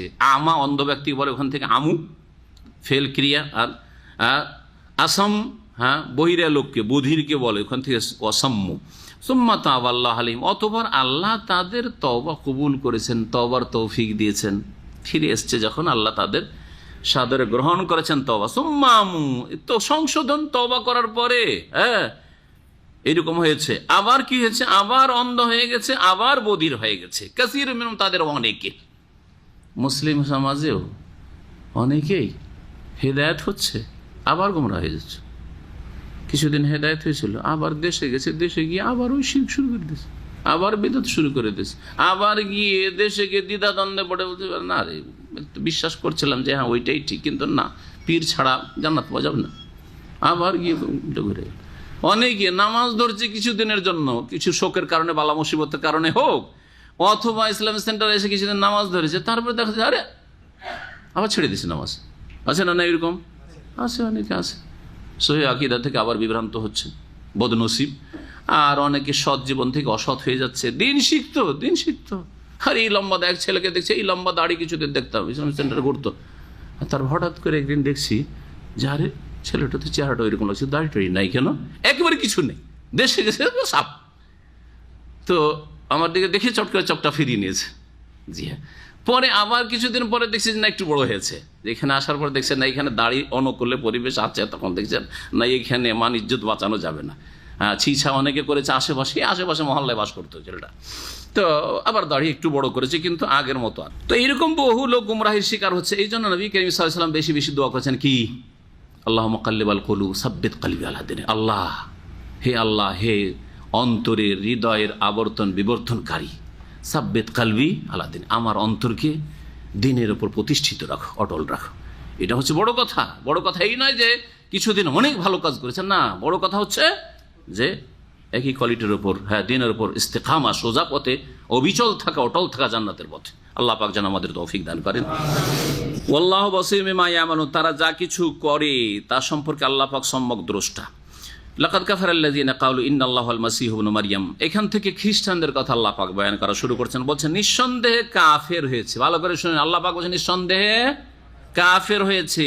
কারা? আল্লাযীনা ক্বালু, ওই সব লোকেরা যারা বলেছে ইন্নাল্লাহাল মাসীহু ইবনু মারইয়াম, আল্লাহ হচ্ছেন মারইয়াম তনয় মসিহ, মারইয়ামের পুত্র মসিহ ঈসা আলাইহিস সালাম হচ্ছেন কে? আল্লাহ। যিনি আল্লাহ তিনি মারইয়ামের পেটে এসেছেন। ঈসা আল্লাহ সন্তান হয়, আল্লাহর সন্তান আল্লাহ, আর না হলে তিনি আল্লাহ। কারণ এই খ্রিস্টানদের মধ্যে বহু ফিরকা, দল উপদল রয়েছে। একদল বলে যে ঈসা আলাইহিস সালাম আল্লাহর পুত্র, ইবনুল্লাহ। আর এক দল বলে না না না, আল্লাহ ঈসার রূপে পৃথিবীতে নেমে এসেছিলেন। আর এক দল বলে যে তিন খোদা, তিন এলাহ রয়েছে, আল্লাহ সালিসু সালাস আসছে। সবগুলিকে আল্লাহ কাফের বলে ঘোষণা করেছেন। তাহলে একটু আগে যে বললাম যে ভালো কাজ করলেই তাকে জান্নাতের সার্টিফিকেট দিয়ে দিবেন ইহুদি খ্রিস্টানকে, তো এরা কি এইসব আকীদায় বিশ্বাসী না? শিরকি কুফরি আকীদায়। আল্লাহ কি বলছেন তাদেরকে? আল্লাহ বলছেন লাকাদ কাফারাত, কাফের জান্নাত পাবে নাকি? লাকাদ কাফারাল্লাযীনা ক্বালু, ওই সব লোকেরা কাফের হয়েছে যারা বলেছে ইন্নাল্লাহুল মাসীহু ইবনু, আল্লাহ হচ্ছেন মারইয়াম পুত্র মসিহ। ওয়াকালাল মাসীহ, অথচ মসিহ আলাইহিস সালাম বলেছিলেন ইয়া বানি ইসরাইল, হে আমার বংশ বনি ইসরাইল, ইসরাইল গোত্র বংশ, উবুদুল্লাহ রব্বি ওয়া রব্বাকুম, তোমরা এক আল্লাহর ইবাদত করো যিনি আমারও রব এবং তোমাদেরও রব, যিনি আমারও রব আর তোমাদের রব। এখানে একটু চিন্তা করেন যে ঈসা আলাইহিস সালাম কি বলছেন? কোন আল্লাহর ইবাদত করো? যে আল্লাহ রব্বি আমার রব, আমার প্রতিপালক আর তোমাদেরও প্রতিপালক। ঈসা আলাইহিস সালাম বলছেন যে আল্লাহ কে? আল্লাহ আমার রব। আর খ্রিস্টানরা কি বলছে? যে ঈসা আলাইহিস সালামের বাপ। নাউজুবিল্লাহ, বলছে না? বলছে না? তাহলে ঈসার কথাটা ঠিক না এই খ্রিস্টানদের কথা ঠিক? বলেন না, বলেন। কোরআনের কথা শুধু না, ঈসা আলাইহিস সালাম বলছে রব্বি ওয়া রব্বাকুম, এখানে শুধু না, সূরা মারইয়াম আছে ওয়া ইন্নাল্লাহা রব্বি ওয়া রব্বাকুম ফাবুদু হাযা সিরাতুম মুস্তাকিম। এটাই হচ্ছে সরল পথ, এটাই হচ্ছে জান্নাতের পথ, যে আল্লাহ হচ্ছেন আমারও রব, তোমাদেরও রব। ইন্নাহু মান ইউশরিক বিল্লাহ, আরো শুনে রাখো, নিশ্চয়ই যারা আল্লাহর সাথে শিরক করবে এবং শিরকের অবস্থায় মারা যাবে, ফাকাদ হারামাল্লাহু আলাইহিল জান্নাহ, তাদের ওপর আল্লাহ জান্নাতকে হারাম করে দিয়েছেন, জান্নাতকে নিষিদ্ধ ঘোষণা করেছেন। ওয়া মাওয়াহুন নার, এবং জাহান্নাম তাদের বাসস্থান। ওয়া লিল জালিমিনা মিন আনসার, আর এইরকম জালেমদের কোনো সাহায্যকারী নেই। লাকাদ কাফারাল্লাযীনা ক্বালু, নিঃসন্দেহে কাফের হয়েছে ওই সব লোকেরা যারা বলে ইন্নাল্লাহা সালিসু সালাসা, আল্লাহ তিনের তৃতীয়, তিন খোদা রয়েছে, তিন এলা উপাস্য রয়েছে তাদের মাবুদ, এক হচ্ছে। আর এই যে সালেসো সালাসা, যেটাকে বলা হচ্ছে তৃতীয়বাদ, খ্রিস্টানদের একটা ভ্রান্ত আকীদা, বড় একটা দলের ক্যাথলিকদের। তো এরা যে বলছে আল্লাহ না, তৃতীয়বাদে বিশ্বাসী, এদের মধ্যে আপোষে আবার দ্বন্দ্ব আছে, আপোষে দ্বন্দ্ব আছে। যেমন মুসলিম সমাজে সুফিদের মধ্যে আপোষে এত লড়াই আছে যে এক এক পীরের এক এক তরিকা, আর এক তরিকা আর এক তরিকার লোকে কাফের বলছে, বলছে না? বলছে না? কেন? চরমনায় তরিকার দেওয়ানবাগি তরিকা, ঠিক কিনা বলেন? লড়াই মারামারি হয়েছে কি হয়নি? পিটাপিটি, তা আপনারা জানছেন এগুলো বেশি, আপনাদের কাছ থেকে শুনি তো বলছি আমি, আপনাদের মতো অনেকের কাছ থেকে শুনে বলছি। তাহলে এরাও সুফি ওরাও সুফি, কিন্তু দেখেন কিরকম। ঠিক ওই রকমই খ্রিস্টানরা একদল বলছে যে তা তৃতীয়বাদের ব্যাখ্যা এক্সপ্লেন করতে গিয়ে একদল বলছে যে আল্লাহ আর তার সাথে কে? হ্যাঁ, ঈসা পুত্র, আব বাপ, ইবনুন বেটা সন্তান, আর বলছে যে মারিয়াম, এই তিন খোদা। আর একদল বলছেন না, আব ইবন রুহুল কুদুস, জি, তিন খোদা কে কে? আল্লাহ আর পুত্র, হ্যাঁ আউযুবিল্লাহ, ঈসা আলাইহিস সালাম, আর রুহুল কুদুস মানে জিবরাইল আলাইহিস সালাম, রুহুল কুদুস জিবরাইল আলাইহিস সালাম। দেখেন আপোষে দ্বন্দ্ব। একদল আরেক দলকে কাফের বলে, ওদের ফিরকাগুলি ওই রকম। একদল আরেক দলকে বলে যে এরা জাহান্নামী, এরা কাফের। তো যারাই ইসলামের সরল পথ থেকে বিচ্যুত হয়েছে তাদের অবস্থাটা ঠিক ওই রকম, তাদের অবস্থাটা ঠিক ওই রকম। আরেক দলকে কাফের বলে, অথচ তারা সকলেই গুমরাহির শিকার, কেউ তাদের মধ্যে সরল পথে নেই। আল্লাহ পাক রব্বুল আলামিন বলছেন ওমা মিন ইলাহিন ইল্লা ইলাহু ওয়াহিদ, অথচ কোন সত্য উপাস্য নেই এক উপাস্য ছাড়া, যিনি আল্লাহ রাব্বুল আলামিন। তাহলে আল্লাহ কাফের ঘোষণা করলেন কারাকে? যারা তৃতীয়বাদে বিশ্বাসী। তারপরে বলবেন যে খ্রিস্টানরাও তো ভালো কাজ করে, অমায়িক চরিত্রে, ওদের ব্যবহারে মুগ্ধ হয়ে যাবেন আপনি, ওরা খুব ভালো কাজ করে, কেউ যদি মদও না খায়, ব্যভিচারও না করে, ভালো চলে, কেন আপনি বলবেন যে জাহান্নামে যাবে? আল্লাহ বলছেন কাফের ওরা, কারণ তারা তৃতীয়বাদে বিশ্বাসী, ওয়াহদানিয়াতে তাওহীদে বিশ্বাসী নয়, তাওহীদের বাস্তবায়নকারী নয়। ওয়াইল্লাম ইয়ান্তাহু আম্মা ইয়াকুলুন, যা তারা বলেছে বা বলছে তা থেকে যদি তারা বিরত না হয়, লা ইয়ামাসান্নাল্লাযীনা কাফারু মিনহুম আযাবুন আলীম, অবশ্যই অবশ্যই তাদের মধ্য থেকে যারা কাফের কুফরি করেছে তাদেরকে স্পর্শ করবে মর্মান্তিক শাস্তি, আযাবুন আলীম। আল্লাহ পাক রব্বুল আলামিন তাহলে খ্রিস্টানদের বিভিন্ন ভ্রান্ত আকীদার অনুসারীদের সকলকে কি বললেন এই দুটি আয়াতে? কাফের, লাকাদ কাফারা, লাকাদ কাফারা, দুটি আয়াতে বললেন না? বললেন না? তারপরেও আল্লাহ যে কত আরহামুর রাহিমিন, কত যে দয়ালু, তার রহমতকে শুধু মুসলিম মুমিনের সাথে সীমিত করছেন না, যে তওবা শুধু মুসলিমের জন্য না। আফালা ইয়াতুবুনা ইলাল্লাহ, এই ইহুদি খ্রিস্টান, তারা ইহুদিদের কথা আলোচনা হয়েছে, তারা কি আল্লাহর কাছে প্রত্যাবর্তন করে আসবে না? তওবা করে তারা আল্লাহর কাছে তওবা করে ফিরে আসবে না? জি, যেমন বাপ মা ছেলে মেয়ে, হ্যাঁ, নাফরমান হয়ে গেল, অবাধ্য হইল, আর এই ছেলেটা ফিরে আসবে না রে, বাড়ি থেকে নিজে বের করে দিয়েছে রাগ করে, হ্যাঁ, তার বদমাইশির কারণে, তারপরেও আক্ষেপ করে যে হাই যদি ছেলেটা ফিরে চলে আসতো। মেয়ে বেরিয়ে চলে গেছে, তার বলছে হাই মেয়েটা যদি ফিরে চলে আসতো তো সাদরে গ্রহণ করে নিতে আবার, হ্যাঁ, সুবহানাল্লাহ। যদি বাপ মায়ের এরকম মায়া হয় অপরাধী ছেলে মেয়েদের ওপর, তাহলে আল্লাহ কত আরহামুর রাহিমিন। ইহুদি নাসারা নাস্তিক সকলকে ডাক দিয়ে বলছেন, মুনাফিকও ডাক দিয়ে বলছেন, আফালা ইয়াতুবুনা ইলাল্লাহ, তারা কি আল্লাহর কাছে তওবা করে ফিরে আসবে না, ওয়াস্তাগফিরুনাহু, এবং তার কাছে ক্ষমা চাইবে না। আল্লাহু গফুরুর রহিম, অথচ আল্লাহ হচ্ছেন বড় মার্জনাকারী, বড় দয়ালু। মাল মাসিহ ইবনে মারিয়াম, এখন সঠিক আকীদা, সহি আকীদা শোনো ঈসা আলাইহিস সালাম সম্পর্কে।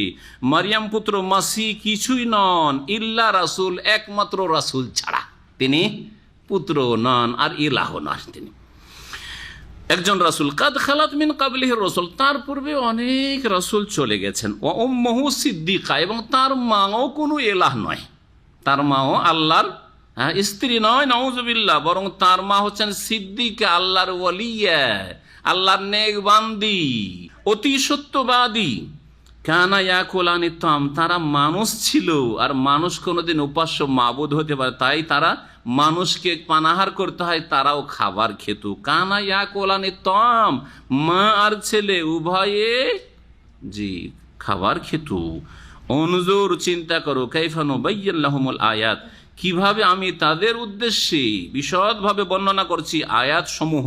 সুম্মানজুর, তারপর একটু চিন্তা করে দেখো, আন্না ইউফাকুন, যে এরপরেও কোথায় তারা উল্টো দিকে ফিরে যাচ্ছে।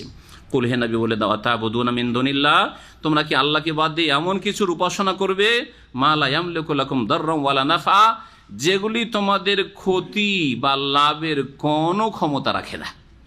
তাদের পূজা করবে, আরে দুর্গার পূজা করবে, দরগার পূজা করবে, ঈসাকে উপাস্য বানিয়ে দেবে, না না, এই কাজ করি না। আল্লাহু ওয়াস-সামিউল আলিম, আল্লাহ হচ্ছেন সর্বশ্রোতা, সবকিছু শোনেন, আল আলিম, সর্বজ্ঞ, সবকিছুই তিনি জানেন। কুল, হে নবী বলে দাও, ইয়া আহলাল কিতাব, হে আহলে কিতাব, হে আহলে কিতাব। আল্লাহ রাব্বুল আলামিন এখন আহলে কিতাবদেরকে সম্বোধন করে প্রিয় নবী মুহাম্মদ রাসূলুল্লাহ সাল্লাল্লাহু আলাইহি ওয়াসাল্লামকে নির্দেশ দিচ্ছেন আহলে কিতাবের সংশোধনের উদ্দেশ্যে তাদেরকে দাওয়াত দিতে। হে আহলে কিতাব, লা তাগলু ফি দীনিকুম, তোমাদের ধর্মের ক্ষেত্রে তোমরা বাড়াবাড়ি করিও না। গলু হচ্ছে বাড়াবাড়ি করা, অতিরঞ্জন করা, যার যেটা মর্যাদা নয় সেটা বলা, বা যেটা ইসলাম নয় সেটাকে ইসলাম বলা, যেটা আল্লাহর দিন নয় সেটাকে আল্লাহর দিন করে দেওয়া, এই হচ্ছে গুলু। এই জন্য শিরক আর বিদাত, যেগুলি ধর্মের নামে পাপ হয়, এগুলি হচ্ছে গুলু, এগুলি হচ্ছে গুলু। এইরকমই উগ্রবাদ, চরমপন্থা, এটা হচ্ছে গুলু। তাহলে গুলু আর তিনটা দিক রয়েছে। গুলুর কয়টা দিক রয়েছে বললাম? তিনটা দিক রয়েছে। একটা হচ্ছে শিরক, সমস্ত রকমের শিরক, গুলু, বাড়াবাড়ি। আল্লাহর দিন কি? তৌহিদ। আল্লাহর দিন হচ্ছে তৌহিদ, আল্লাহর একত্ব।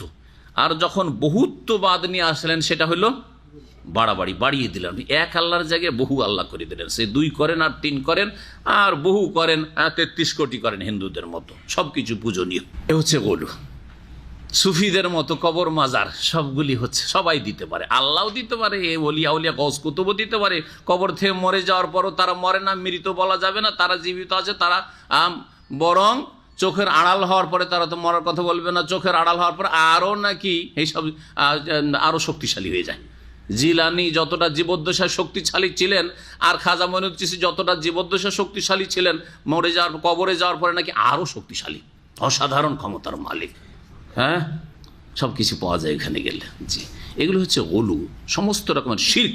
সেটা দরগায় গিয়ে করেন, দুর্গায় করেন, আর অন্য কোথাও করেন, এগুলি হচ্ছে কি ওলুর অন্তর্ভুক্ত। শিরক হচ্ছে ওলু।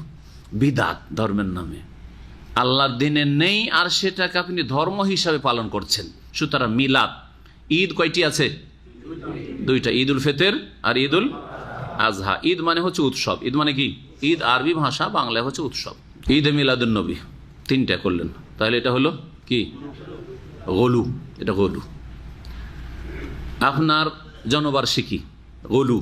আপনার স্ত্রী জন্মবার্ষিকী, গোলু। আপনার বিবাহ দিবস, ম্যারেজ ডে, গোলু। জি হ্যাঁ, আপনার ছেলে মেয়েদের জন্মদিবস, বার্থডে অথবা ইত্যাদি বিবাহ হয়েছে, বিবাহ দিবস পালন হচ্ছে, কেক কাটাকাটি হচ্ছে, এগুলি ইহুদি খ্রিস্টানদের গোলু, যেগুলি মুসলিমরা করছে আজকাল। জি, কারণ মুসলিমরা ওই গর্তে ঢুকবে যেই গর্তে ইহুদি খ্রিস্টান ঢুকেছে, নবী করিম সাল্লাল্লাহু আলাইহি ওয়াসাল্লামের ভবিষ্যৎবাণী, আর ওই গর্তে ঢুকে জাহান্নামে ইহুদি নাসারা গেছে, এইরকম মুসলিমরাও যাবে। জি, কারণ যে যার সঙ্গী দুনিয়াতে হবে, আখেরাতে ওখানে গিয়ে ওই সঙ্গী হইতে হবে। যারা রাসূলুল্লাহ সাল্লাল্লাহু আলাইহি ওয়াসাল্লাম সাহাবায়ে কেরামদের সঙ্গী, তাদের সাথে থাকবে। আর যারা ইহুদি নাসারাদের সঙ্গী হয়েছে পার্থিব জগতে, সংস্কৃতি সভ্যতায় আর ধর্মকর্মে আর চালচলনে আচার আচরণে, তারা তাদের সাথেও এইরকমই যতগুলি ধর্মের নামে করা হচ্ছে, অথচ সেগুলি ধর্ম না, সেগুলি নবী করিম সাল্লাল্লাহু আলাইহি ওয়াসাল্লাম আদর্শ না, সেগুলি হচ্ছে গলু। সেগুলি হচ্ছে গলু, আকীদার ক্ষেত্রে হোক, ইবাদতের ক্ষেত্রে হোক, জায়েজ না জায়েজের ক্ষেত্রে হোক, গলু, বাড়াবাড়ি। রাসূলুল্লাহ সাল্লাল্লাহু আলাইহি ওয়াসাল্লাম যে নামাজ নিয়ে এসেছেন, যে সালাত আদায় করেছেন আর সাহাবায়ে কেরামদের শিখিয়েছেন, সেই সালাত শুরু হয় তাকবীরে তাহরিমা থেকে, আর শেষ হয় গিয়ে কোথায়? সালামে শেষ হয়। আল্লাহু আকবার দিয়ে শুরু হয়, আর আসসালামু আলাইকুম রহমতুল্লাহ, আসসালামু আলাইকুম রহমতুল্লাহ, নামাজ শেষ হয়। আর তারপরে সুন্নতি কিছু জিকির আজকার আছে, সেটা সময় থাকলে করেন, ভালো, বাধ্যতামূলক নয়।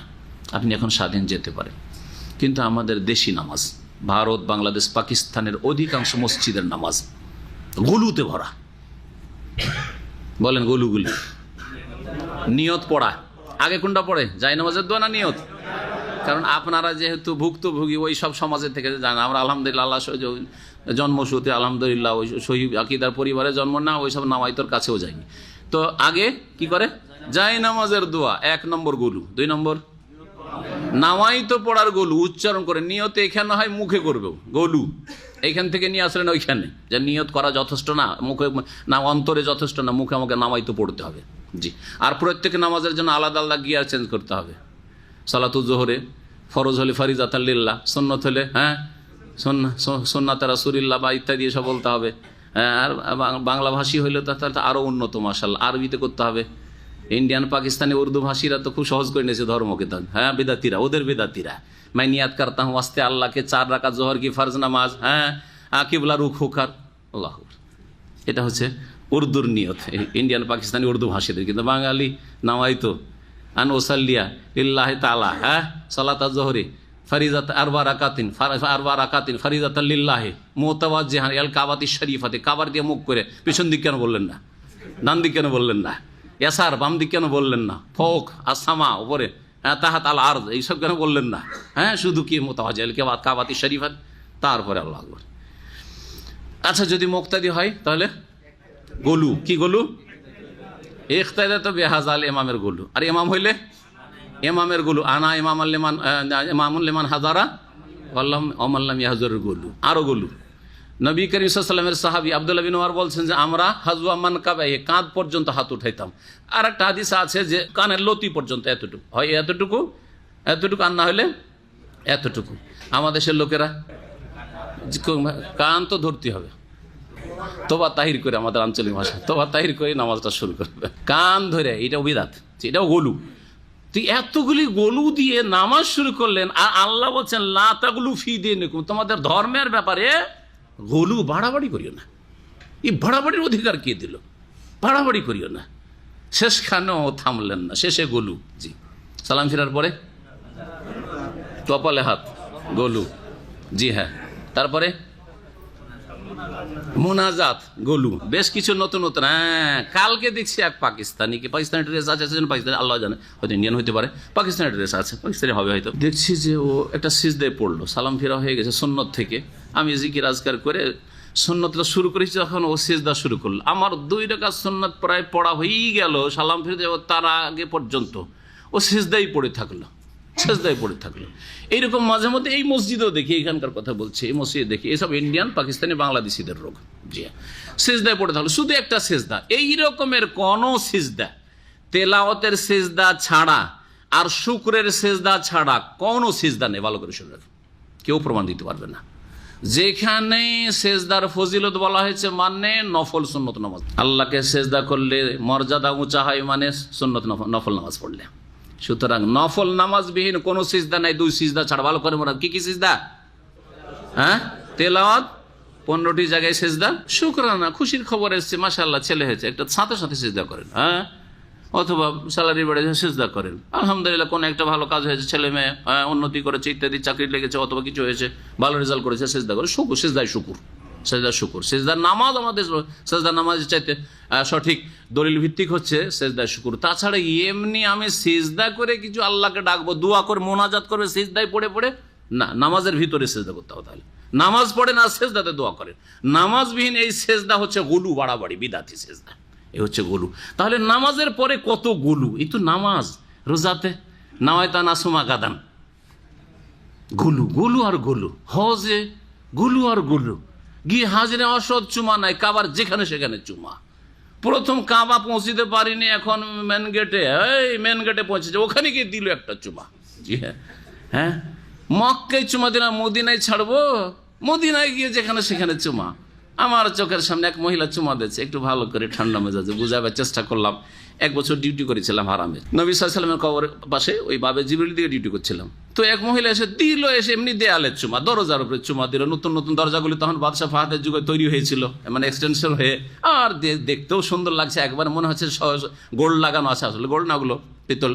তো যাই হোক, দিল চুমা। তো বললেন যে মা, এরকম তো আসলে চুমা দিতে হয় না। আর আমার উপরে যে রাগলো, চুমা দিতে হয় না, এত টাকা খরচ করে এসছি, আর বলছে চুমা দিতে হয় না, চুমা দিতে হয়। আল্লাহু আকবার। এই হলো অবস্থা। তো দেখছেন গোলু, কত গোলু মুসলিম সমাজে। তাহলে মুসলিমদের মধ্যে যদি এত গোলু বাড়াবাড়ি ধর্মের নামে শুরু হয়ে যায়, শিরক বিদআত বললাম, আর একটা গোলু তো বাকি আছে। আর একটা গোলু কি বললাম? উগ্রবাদ, চরমপন্থা। কিছু যুবক স্কুল কলেজে পড়ে কিছুটা ইসলাম সাইডে কিছু শিখেছে, দিয়ে বলছে জিহাদ করব, নিজেই জিহাদ করবে, 2-4-10 জনকে নিয়ে নিজেই জিহাদ করবে, দেশ থেকে বেরিয়ে কোথাও চলে গেল, আর না হলে দেশের মধ্যেই শুরু করে দিল। হ্যাঁ, এগুলি বলবো ইসলাম বলে না। ইসলামে কোনো এর অস্তিত্ব নেই। 1400 বছরের ইতিহাসে, জি, যখন যে খালিফা থেকেছেন, খালিফাকে না জানিয়ে, খালিফার বিনা অনুমতিতে কোন সাহাবী পর্যন্ত জিহাদের জন্য যাননি। আবু বকর যতদিন খলিফা থেকেছেন, ওমর রাদিয়াল্লাহু তাআলা আনহু পর্যন্ত জিহাদের ঘোষণা করেননি। ওমর যখন খলিফা থেকেছেন, উসমান, আলী কেউ জিহাদের ঘোষণা করেননি। উসমান রাদিয়াল্লাহু তাআলা যখন খলিফা থেকেছেন, আলী রাদিয়াল্লাহু তাআলা জীবনে কখনো জিহাদের ঘোষণা করেননি। হ্যাঁ, হাজ্জাজ বিন ইউসুফের মতো জালেম খুনি, ভালো করে শুন যাতে চোখ খুলে আপনাদের, জালেম খুনি, বাসরার গভর্নর, তার হুকুম ছাড়া মোহাম্মদ বিন কাসেম ভারতের সিন্ধু প্রদেশে আক্রমণ করেনি। সেখানে জিহাদের জন্য যে গিয়েছেন মোহাম্মদ বিন কাসেম রহমতুল্লাহ আলাইহি, কার হুকুমে গিয়েছিলেন?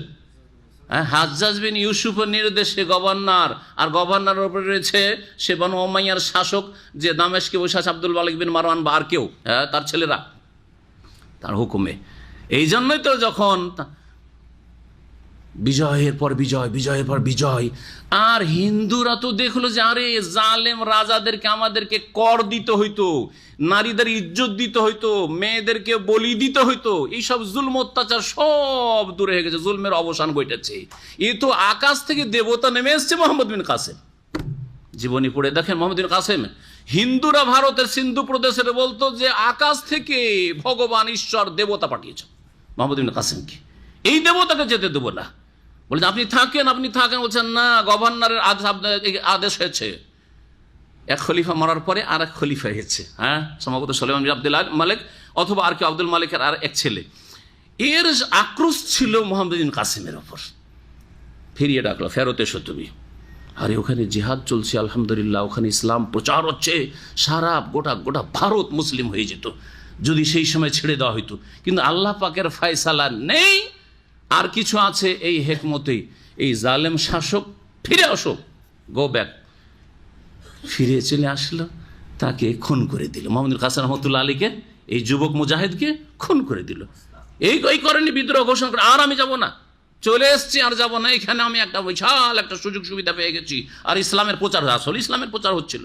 তারপরেও এটাকে অজুহাত বানিয়ে শাসকের বড় খেলাফ, বিরুদ্ধাচরণ করে কোনো কিছুই করেনি, ফিরে এসছেন। জালেম খুন করেছে, তার শাস্তি পাবে যদি আল্লাহ ক্ষমা না করেন।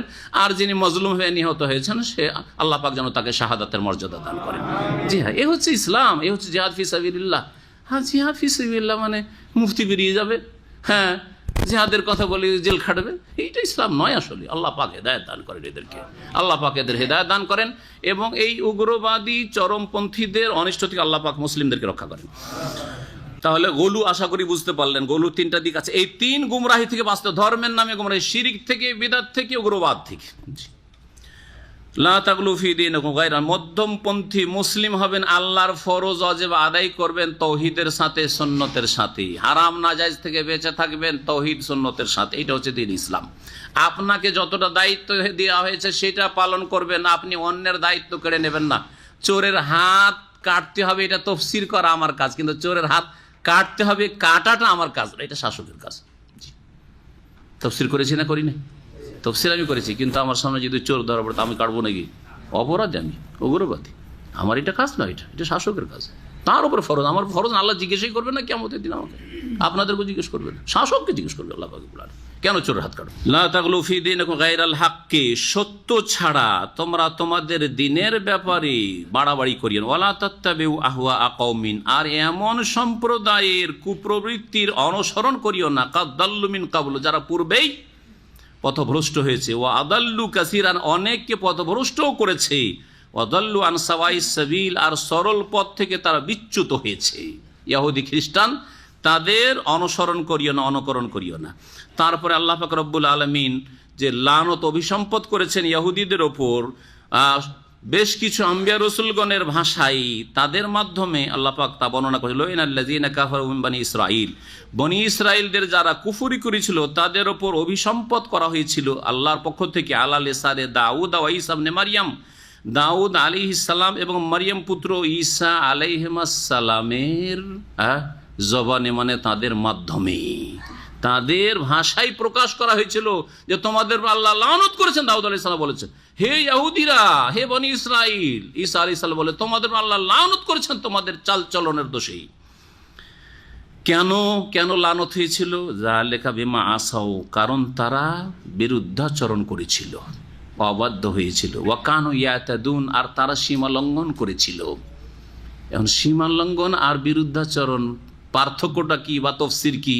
তফসিরটা খেয়াল খুশি করলে হবে কি? মুফাসসিরিনগণ যেভাবে তফসির করেছেন করতে হবে। প্রসিদ্ধ তফসির হচ্ছে যে আসাও ইসিয়ান থেকে নাফরমানি করা, বিরুদ্ধাচরণ। বিরুদ্ধাচরণ মানে আল্লাহ রাব্বুল আলামিন যে ফরজ করেছেন সেই ফরজে ঘাটতি করা। বিরুদ্ধাচরণ আর একটি দিক হচ্ছে আল্লাহ যা নিষেধ করেছেন, যেসব কথা কাজ থেকে হারাম করেছেন, নাজায়েজ করেছেন, সেগুলির কোনো কিছুতে লিপ্ত হওয়া, এটা হচ্ছে এসিয়ান, নাফরমানি করা, বিরুদ্ধাচরণ করা। আর এতেদা ইয়াতাদুন, সীমালঙ্ঘন করা মানে শিরিক করা, বিদাত করা, ধর্মের নামে সীমালঙ্ঘন। আল্লাহ বলছেন এখান পর্যন্ত দিন, বলছেন না আমার, আল্লাহ বলছেন হ্যাঁ দুটো ঈদ, বলছেন না আমাদের তিনটে। আল্লাহ বলছেন এক আল্লাহর ইবাদত করো, বলছেন না এক আল্লাহর কাছে চাও। লিয়াস আল আহাদুকুম রাব্বাহু কুল্লা শাই, সবকিছু আল্লাহর কাছে চাইবে। বলছেন আমি গৌসের কাছে চাবো, কুতুবের কাছে চাবো, আমি চিশতির কাছে চাইবো। জি, সীমালঙ্ঘন, এতেদা। শিরক হচ্ছে সীমালঙ্ঘন, বিদআত হচ্ছে সীমালঙ্ঘন। এইরকমই ধর্মের নামে যেসব পাপ হয়ে থাকে সেগুলো হচ্ছে সীমালঙ্ঘন। তাহলে দুটো বাক্যের তাফসীর এইভাবে করবেন। কানু লা ইয়াতানাহুন, কেন লানত হইল? কারণ সমাজে কোনো সৎ লোক থাকলো না যে ভালো উপদেশ দেবে। কানু লা ইয়াতানাহুন আন মুনকারিন, তারা অপরাধ থেকে পরস্পরকে বাধা দিত না, অন্যায় কাজে পরস্পরকে একে অপরকে বাধা দান করতো না। ফালুহু, যারা তারা করতো বা যাতে তারা লিপ্ত হইত।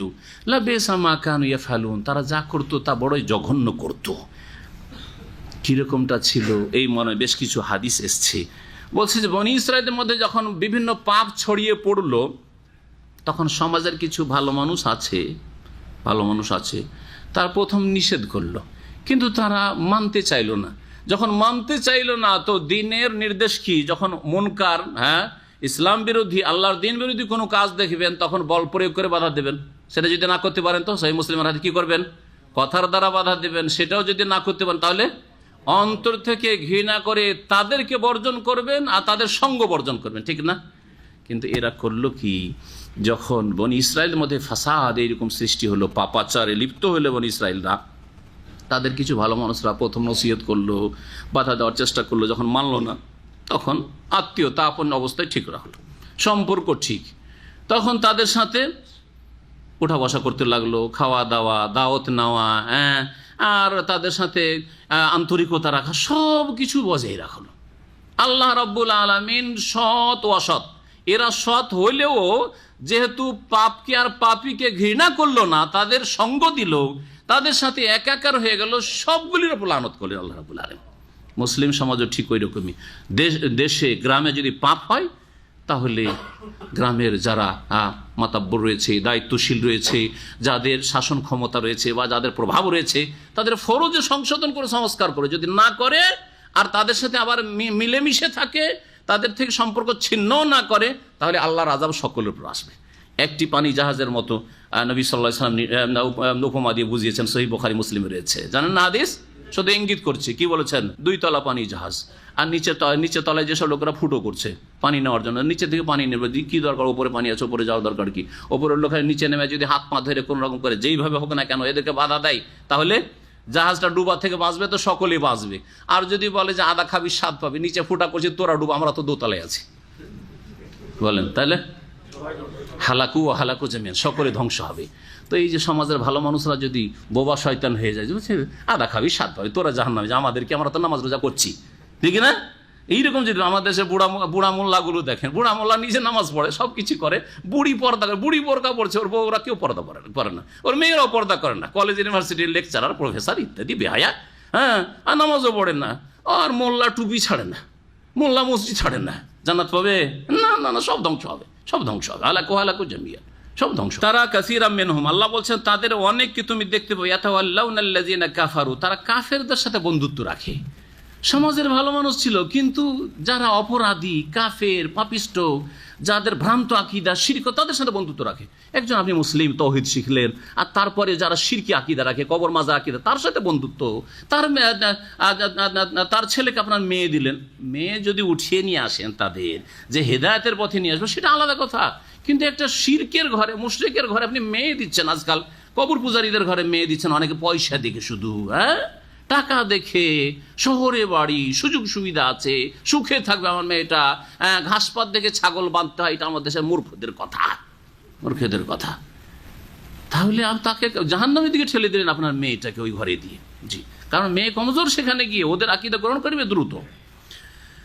আল্লাহ পাক বলছেন যে তারা কাফেরদের সাথে বন্ধুত্ব করতো, তাদের অনেকে, লাবিসা মা কাদ্দামাত লাহুম আনফুসুহুম, তারা যেসব কর্ম অগ্রিম পাঠিয়েছিল বড়ই জঘন্য ছিল, সেই জন্য আনসাখিতাল্লাহু আলাইহিম, আল্লাহ তাদের অসন্তুষ্ট হয়ে গেছিলেন, অফিল আযাবে হুম খালিদুন, এবং তারা আল্লাহর আযাবে জাহান্নামে চিরকাল থাকবে। ওয়ালাউ কানু ইউমিনুনা বিল্লাহ, তারা যদি আল্লাহর প্রতি ঈমান নিয়ে আসতো, ওয়ান নবী, এবং নবীর প্রতি বিশ্বাস স্থাপন করতো, ওয়া মা উনজিলা ইলাইহি, আর যা কিছু নবীর প্রতি নাযিল হয়েছে। কোন নবী? এক বচন, তাহলে কোন নবী বোঝানো হয়েছে? শেষ নবী মুহাম্মদ রাসূলুল্লাহ সাল্লাল্লাহু আলাইহি ওয়াসাল্লাম। আরো স্পষ্ট করে দিল আয়াত যে ইহুদি খ্রিস্টানরা যদি তারা কি করত, আল্লাহর প্রতি ঈমান নিয়ে আসতো, আর শেষ নবীর প্রতি ঈমান নিয়ে আসতো, আর যা তার প্রতি নাযিল হয়েছে আল কোরআনের প্রতি ঈমান নিয়ে আসতো, মাত্তাখাযুহুম আউলিয়া, তাহলে কখনো তারা এই কাফেরদেরকে, আল্লাহ দ্রোহীদেরকে বন্ধু হিসাবে গ্রহণ করতো না। ওয়ালাকিন্না কাসীরাম মিনহুম ফাসিকুন, এইরকম মুনাফিকরা কাফেরকে অন্তরঙ্গ বন্ধু হিসাবে গ্রহণ করতো না, কিন্তু তাদের অধিকাংশই হচ্ছে ফাসিকুন, ফাসিক, পাপিষ্ট, অবাধ্য, নাফরমান। এখানে আজকের তাফসীর শেষ করছি, আর বাকি ইনশাআল্লাহ তাআলা 3টি পর্বে আমাদের তাফসীর ইনশাআল্লাহ তাআলা সূরা মায়েদার শেষ হয়ে যাবে। আল্লাহ পাক যেন তৌফিক দান করেন, আল্লাহ পাক দ্বীন শিখার তৌফিক দান করেন, কোরআন বুঝার তৌফিক দান করেন, কোরআন মোতাবেক জীবনযাপনের তৌফিক দান করেন, কোরআনের দিকে আল্লাহ পাক মানব জাতিকে দাওয়াত দেওয়ার তৌফিক দান করেন। আল্লাহ সমস্ত বালা মুসিবত থেকে আমাদের হেফাজতে রাখেন। আল্লাহ পাক রব্বুল আলামিন সঠিক দিন জেনে তার বাস্তবায়নে তৌফিক দান করেন। আল্লাহ পাক আমাদের যেন রাজি হয়ে যান। আল্লাহ পাক রব্বুল আলামিন জাহান্নামের আযাব থেকে আমাদের রক্ষা করেন। ওয়া সাল্লাল্লাহু ওয়া সাল্লাম আলা নবিয়িনা মুহাম্মদ ওয়া আলা আলিহি ওয়া সাহবিহি আজমাইন।